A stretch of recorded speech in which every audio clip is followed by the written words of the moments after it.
I don't know if I want to listen to Bernie Sanders as well.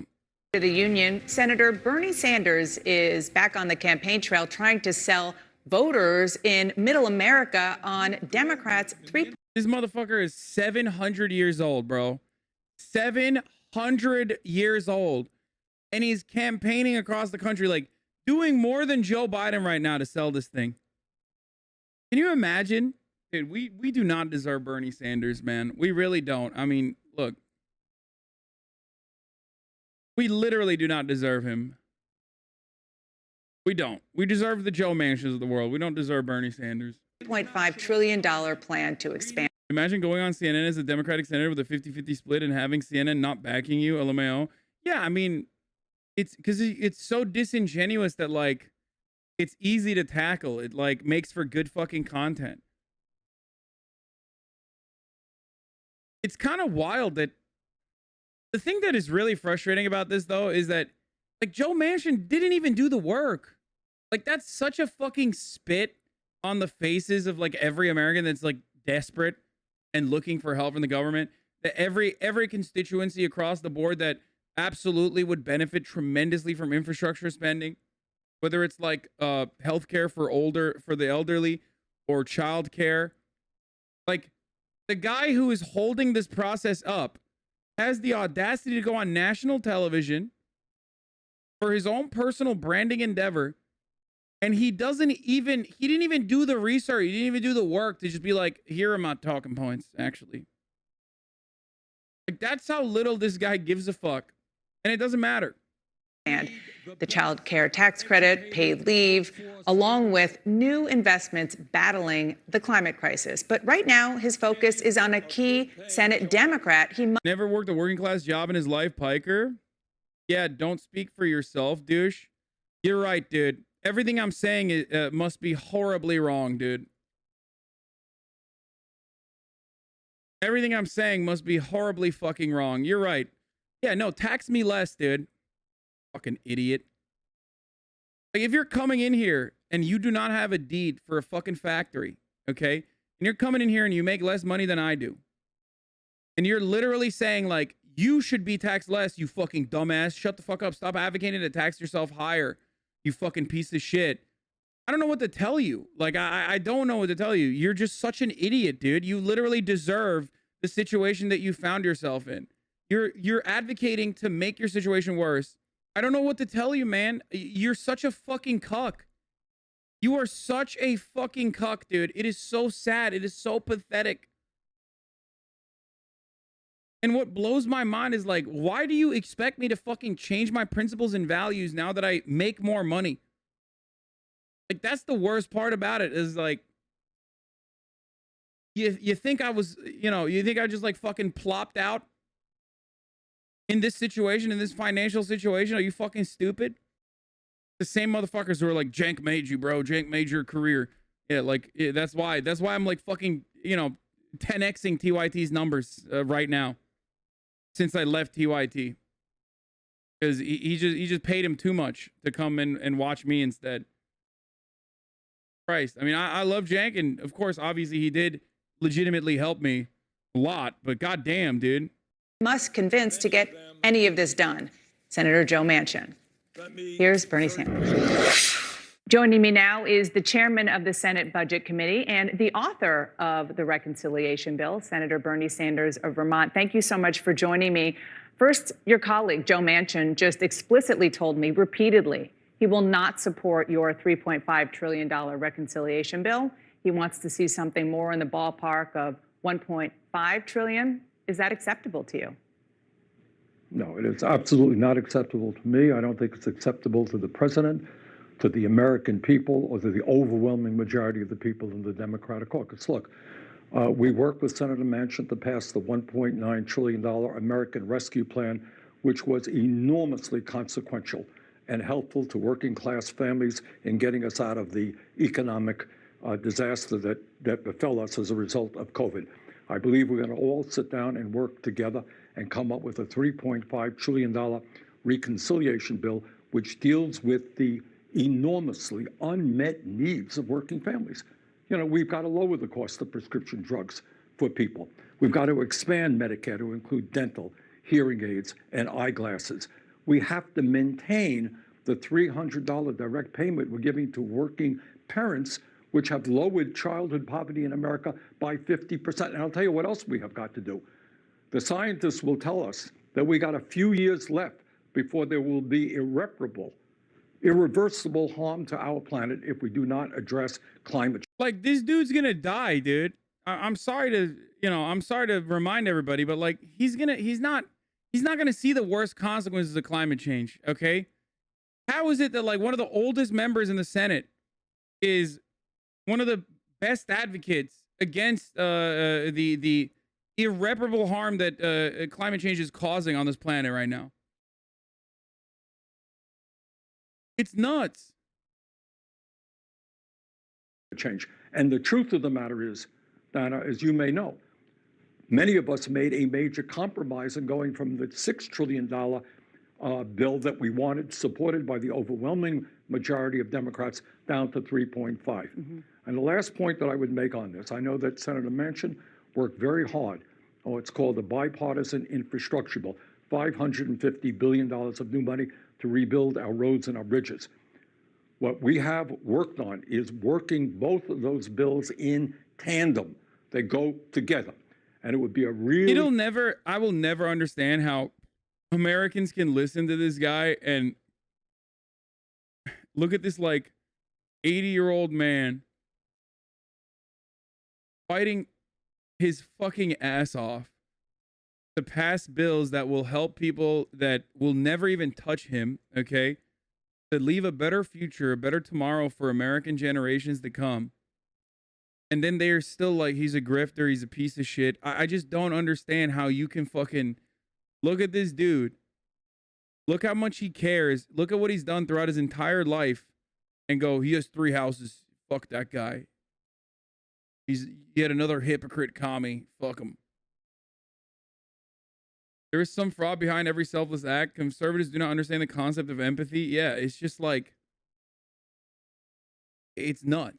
It's just fucking nuts. It's insane. Sad state of affairs for the American people, for Congress, if both of those bills went down.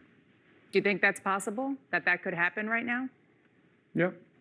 I don't think it will happen. I mean, I think, look, this is a very difficult issue. What we are trying to do in this bill is more significant for... Society grows great when old men plant trees, the shade of which they will never enjoy. Wow, that's a beautiful quote. Working families than any bill probably since FDR and the New Deal. I mean, we're talking about expanding Medicare.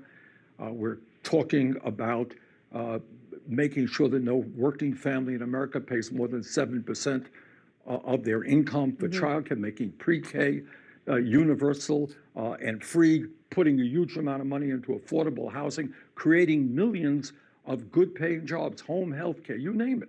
This is a consequential bill. It is hard to put a bill like this together. At the end of the day, I believe we will. Okay, and I want to ask you about more of the substance in a second, but the other thing that Senator Manchin is opposed to is the timeline.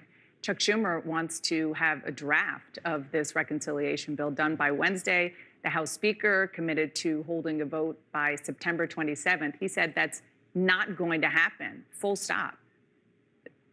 Are you willing to give it more time? Well, I mean, a few days here or there, it doesn't matter. But there is a sense of urgency. And the sense of urgency is that we live in a country today where the wealthiest people and the largest corporations are doing phenomenally well, while working class people are struggling all over this country in terms of health care. You know, you got 90 million people uninsured or underinsured. People can't afford to pay prescription drugs, can't afford to send their kids to college. Kids are leaving school deeply in debt. You got almost 600,000 people in America who are homeless today. And you got the climate crisis. You know, Oregon is burning, California is burning, Siberia is burning. You know, people are dying in floods in New York City, unprecedented rainfall. There is a sense of urgency, which I think the American people understand. And what they want is finally, maybe, just maybe, the Congress of the United States will act for them and not just for the wealthy campaign contributors and the rich and the powerful, who, by the way, are pouring huge amounts of money. The drug companies, the insurance companies, fossil fuel industry, huge amounts of money in trying to defeat us. Okay, let's actually talk about that, because Senator Manchin said pretty explicitly he's opposed to the clean energy provisions that you are going to put into this bill as you write it. He also wants to see more evidence that the child tax credit is working and it's going to the proper people, not wealthier people, before making it permanent. He doesn't support raising the corporate tax rate as high as you want. So this isn't just about the overall dollar figure. It's not just about the timeline. It's a disagreement, a pretty deep disagreement about some of the fundamental priorities that you have been talking about. How do you bridge that? But, but Dana, please understand that within the context of the Democratic caucus, and I hope everybody in America knows, we have no Republican support for this. Somebody was saying that like Bernie is all talk, and all fluff and whatever. I forget who it was. Holy shit. Let me see if I can find the tweet. But like some fucking dumbass neoliberal critic was like, oh, classic Bernie. Like he already voted for the fucking bipartisan infrastructure bill. He has no power. Not realizing that like, he does have allies in fucking, he is a fuckload of allies in the House. Just another incredibly idiotic fucking political analysis from these goddamn losers that have no understanding of how politics is supposed to operate. We're talking about Mr. Manchin, but the real outrage is that you got not one Republican who are prepared to extend the $300 direct payment for working parents so that they can raise their children in security and dignity. Not one Republican is prepared to help us take on the existential. Oh, never mind. It was a Republican. It was a Republican. It was a Republican. It was a Republican. It was this guy. Matt Whitlock, the NRSC, former Senate Republicans communications guy. Bernie's actually doing the nice bipartisan infrastructure bill you got there. Would be a shame if something happened to it. I love responses from Bernie fans saying he's awesome for doing this. The bipartisan bill already passed the Senate. Bernie has no leverage to stop it now, and he voted for it without the $3.5 trillion attached. In classic Bernie fashion, he talks a big game and accomplishes nothing. Like, dude, how do you work in the Senate and not understand how the fuck this works, dude? Like, how? How have you worked in the Senate? And also, you were a part of like the Republican communications infrastructure for the Republican Party, and you're unaware of the plan of action to push for both of these, to push like a double bill. His fans will eat it up. No, that doesn't matter. This guy, first of all, it's fucking Matt Whitlock. Like, what kind of fans does he have? Who the fuck is a fan of the Republican communications director? No one. That's not a real person. And also, secondly, like, his fans don't give a fuck about Bernie being all talk, no show. What, do you think he's gonna get like liberals to agree with him? This is like some fucking lib-ass bullshit. Anyway, it's really frustrating. Keep going. Threat of climate change. Now, in terms of taxation, at a time when you have billionaires and large corporations in this country, in some cases not paying a nickel in federal income tax, you know what? We should and can pay for this entire $3.5 trillion bill, which, by the way, extends over 10 years. We should pay for it by demanding the wealthiest people, largest corporations in this country to start paying their fair share of taxes. And if Mr. Manchin wants to pay for it completely, I am delighted. I know that Senator Wyden, chairman of the Finance Committee, delighted to work with him. We can do that. And again, what he's said is that is one issue, paying for it. But the broader question is the real differences on the question of your priorities here, but also just the raw math. You mentioned Republicans not being on board. I don't need to tell you this is a 50-50 Senate. If Senator Manchin or even Kyrsten Sinema in Arizona doesn't support this, you will not get the votes. How do you get there? Look, are you willing to compromise on any of this? I did. Additionally, I know you did. Additionally. No. Look, don't make this a Bernie Sanders versus Joe Manchin issue. It is not. Yeah, no, I'm not trying to. I'm trying. Donna. As the budget chairman, you have a. Donna, Donna, let me be clear, Donna. What the fuck is a Donna? Yo, I love him so much. You have a negotiating position, you and the White House and the leadership. So I don't mean to make it about you. Just how do you, the Democratic leadership in the White House, get to a place where there's something that can be done? Well, I think, well, I'll tell you how we get it. I tell you how we get it, because the American people are going to speak out on this issue. Every single poll that I have seen, whether you are a Democrat or a working class Republican or an independent, overwhelming support for this bill. The President of the United States wants it. Now, this is not like a 50-50 split in the Democratic caucus. You may know this. I'm chairman of the Budget Committee. On the Budget Committee are 11 Democrats. 9 of them were prepared to support a $6 trillion bill. I would guess at least 40 Democrats out of 50 understand that we need at least $6 trillion. So there's already been a significant compromise. But the bottom line here is, if you think about the House as well, these two bills, the bipartisan infrastructure bill and the reconciliation bill, are marching down the path together. Yeah. Mr. Manchin, I know, worked very hard on the bipartisan bill. It would be a terrible thing for the American people if both of those bills failed. They are linked together. They're going to go forward together. Yeah, and that's my final question to you, because you know that a lot of your fellow progressives in the House are saying explicitly they will not vote for the infrastructure bill that's already passed the Senate. And I agree with them. Donna, let me be clear. I think they're doing exactly the right thing, because promises have been made, agreements have been made. We want a physical infrastructure bill. We have to rebuild our roads and our bridges. That's important. Human infrastructure is more important.